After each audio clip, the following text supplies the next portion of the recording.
wabarakatuh.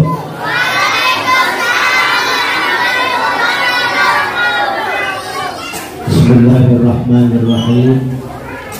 Alhamdulillahirabbil alamin. Wassalatu wassalamu ala asyrafil anbiya'i wal mursalin sayyidina wa maulana Muhammadin wa ala alihi wa sahbihi ajma'in. Qala Allah ta'ala fil Qur'anil Karim, a'udzu billahi minasy syaithanir rajim. Bismillahirrahmanirrahim. Yarfa'illahu alladhina amanu minkum walladhina utul ilma darajat. Shadaqallahul azim. Amma ba'd. Ketua RT 24 Bapak Abdul Ghafir yang saya hormati, Ketua DKM Mushola Darul Quran Pak Ustadz Rahmani Esa yang saya hormati, Ketua DKM Masjid Al Asmi yang diwakili oleh Pak Ustadz Fauzi, juga sekaligus sebagai wali santri yang saya hormati, semua para mentor yang saya hormati, wali santri baik PAUD Al-Quran, TPI maupun DTA yang saya hormati, anak-anakku, para santri dan santriwan yang saya banggakan, yang saya cintai, juga pembawa acara Ustazah Marisa, ya mudah-mudahan ya Ustazah ya, yang saya banggakan. Hadirin hadirat yang berbahagia, puji syukur kita panjatkan kehadirat Allah Subhanahu wa Ta'ala.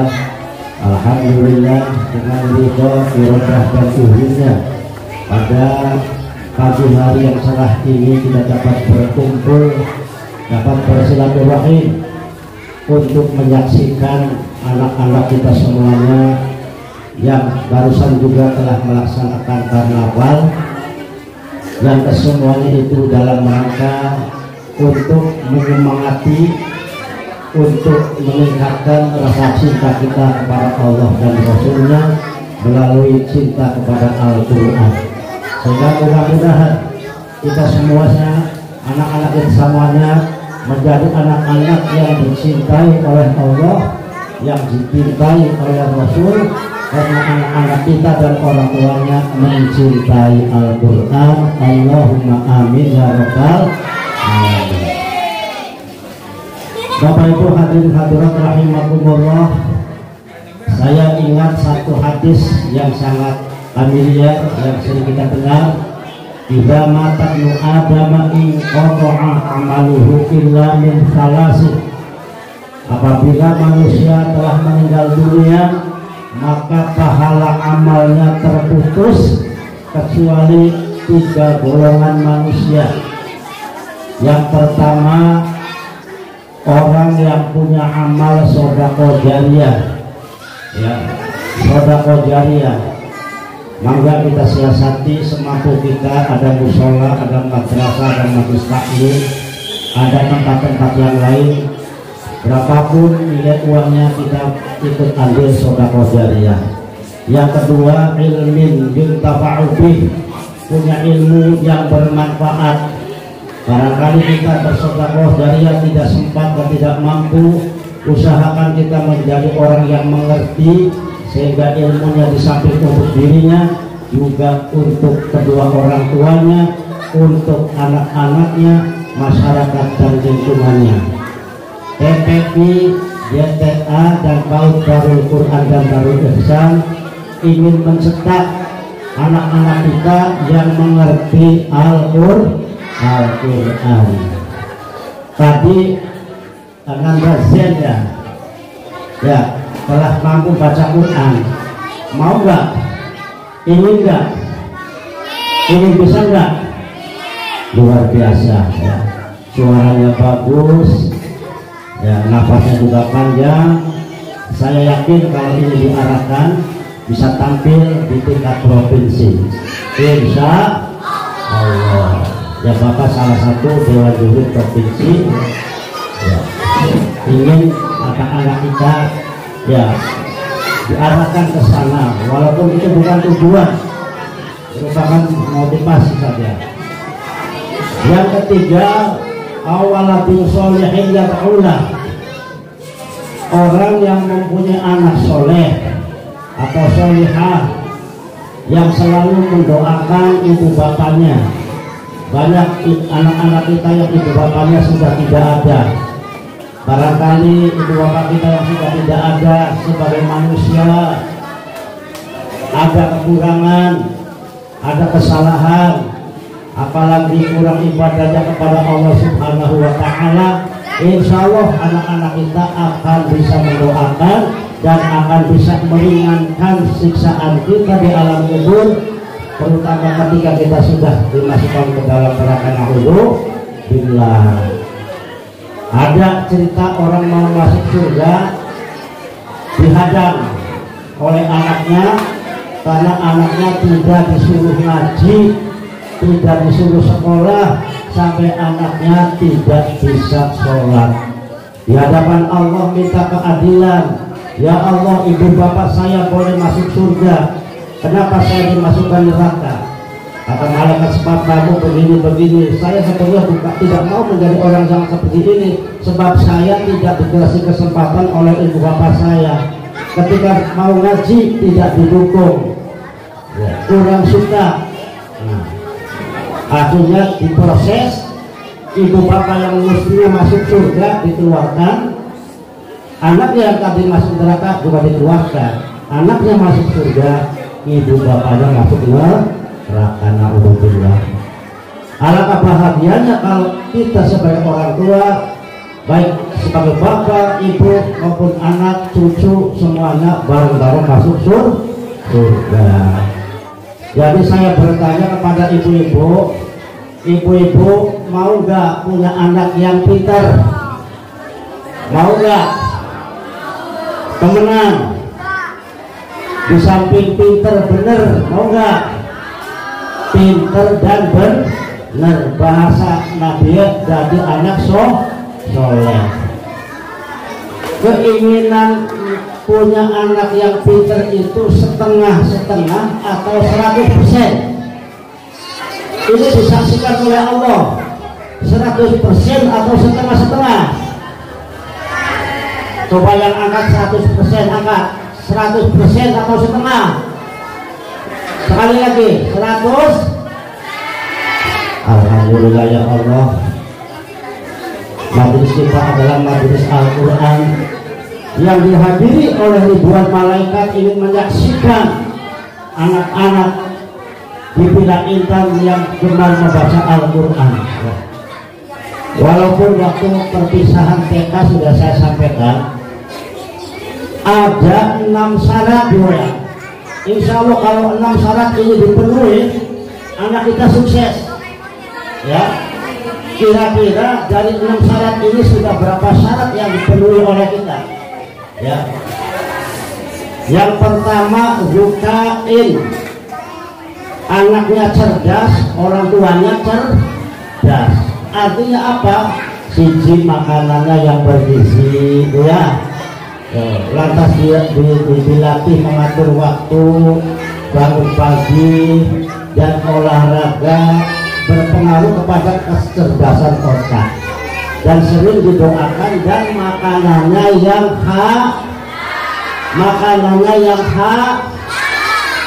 satu. Saya kira bapak ibu sudah seperti itu. Yang kedua, wahirsin, punya keinginan yang luar biasa.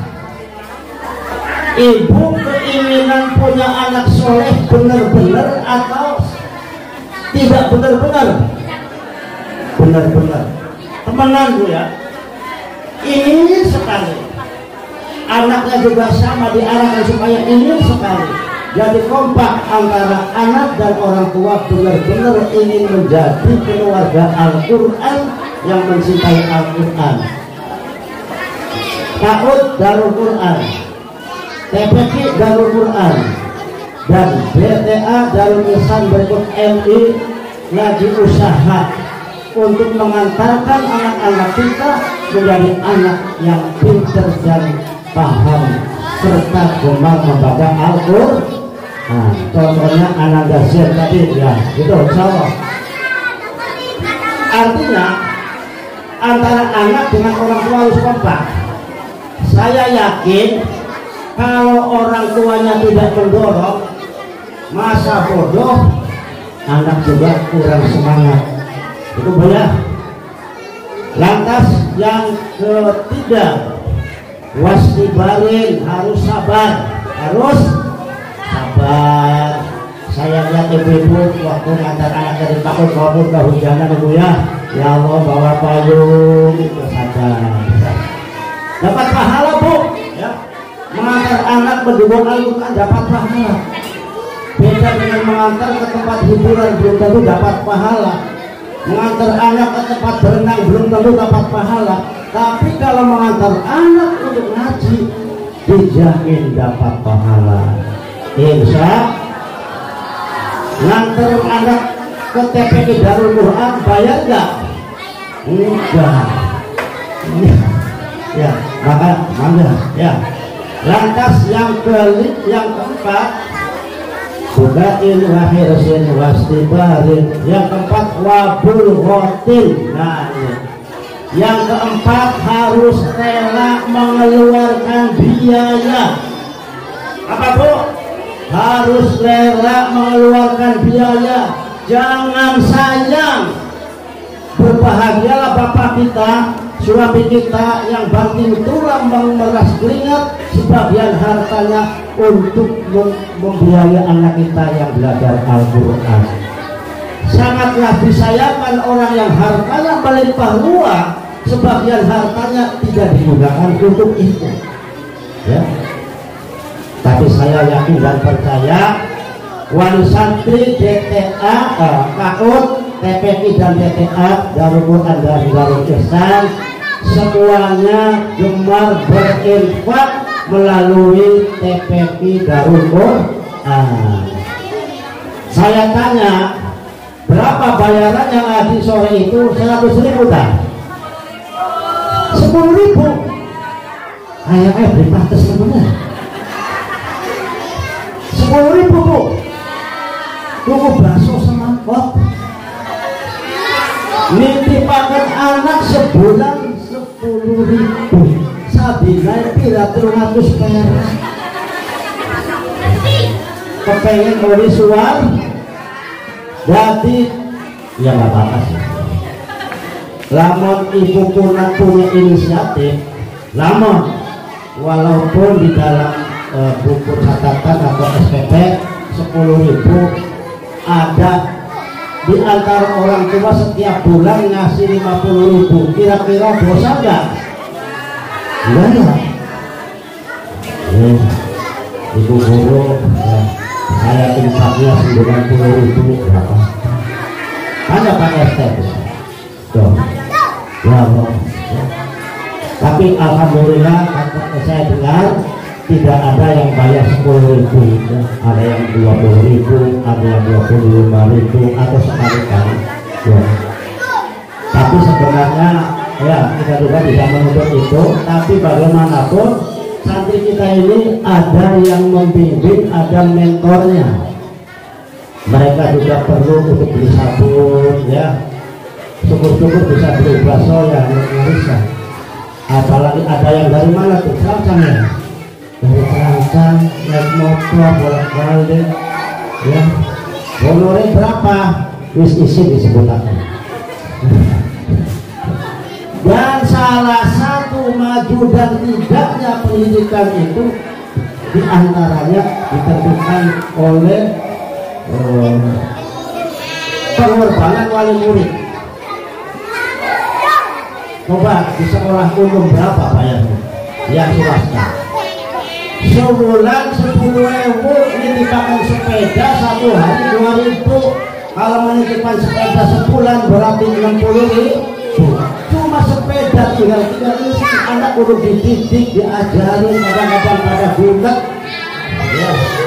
Jadi saya ini menghimbau, mengajak Mudah-mudahan tahun depan wali murid punya sepakat usul kepada pengelola DTA agar SPP-nya ditaikkan. Gak dilarang. Bapak Ibu, mari kita musyawarah bagaimana kalau tahun ini SPP-nya naik menjadi 20.000. Itu tidak dilarang. Mangga ya, kita harus ada penggerak. Tapi janganlah itu dari permasalahan. Yang terakhir, wa irsyadu ustadzin, harus ada gurunya, harus ada mentornya, harus ada yang mengajarnya. Dan alhamdulillah mentor kita rajin-rajin, walaupun hujan gerimis, hujan besar tetap datang, karena mereka bukan semata-mata mengharapkan imbalan, ingin dicatat sebagai orang yang dicintai oleh Allah Subhanahu wa Ta'ala. Jadi sekali lagi, syarat ingin menjadi anak pintar dan benar ada 6 ya, dicatat. Yang pertama harus cerdas, yang kedua punya keinginan yang temenan, yang ketiga harus sabar, yang keempat harus ada biaya, yang kelima harus ada ustadz, dan yang keenam waktu zamani, waktunya cukup, dan cukuplah 2 jam 1 jam baca Al-Quran asal serius. Jangan sampai sebulan masuknya cuma 1 minggu libur lagi. Usahakan boleh ya. Saya kira itu saja. Mudah-mudahan ini bisa memberi motivasi, menjadi dorongan kepada kita, dan kita sepakat harus punya cita-cita, punya anak yang soleh dan solehah, yang ngerti Al-Quran dan ngerti juga ilmu-ilmu yang lain. Itu saja. Terima kasih atas segala perhatian dan mohon maaf atas segala kekurangan. Sekali lagi terima kasih kepada Pak RT ya, yang selalu mensupport kegiatan kita. Wallahu taufiq ila aqwamit thoriq. Wassalamualaikum warahmatullahi wabarakatuh.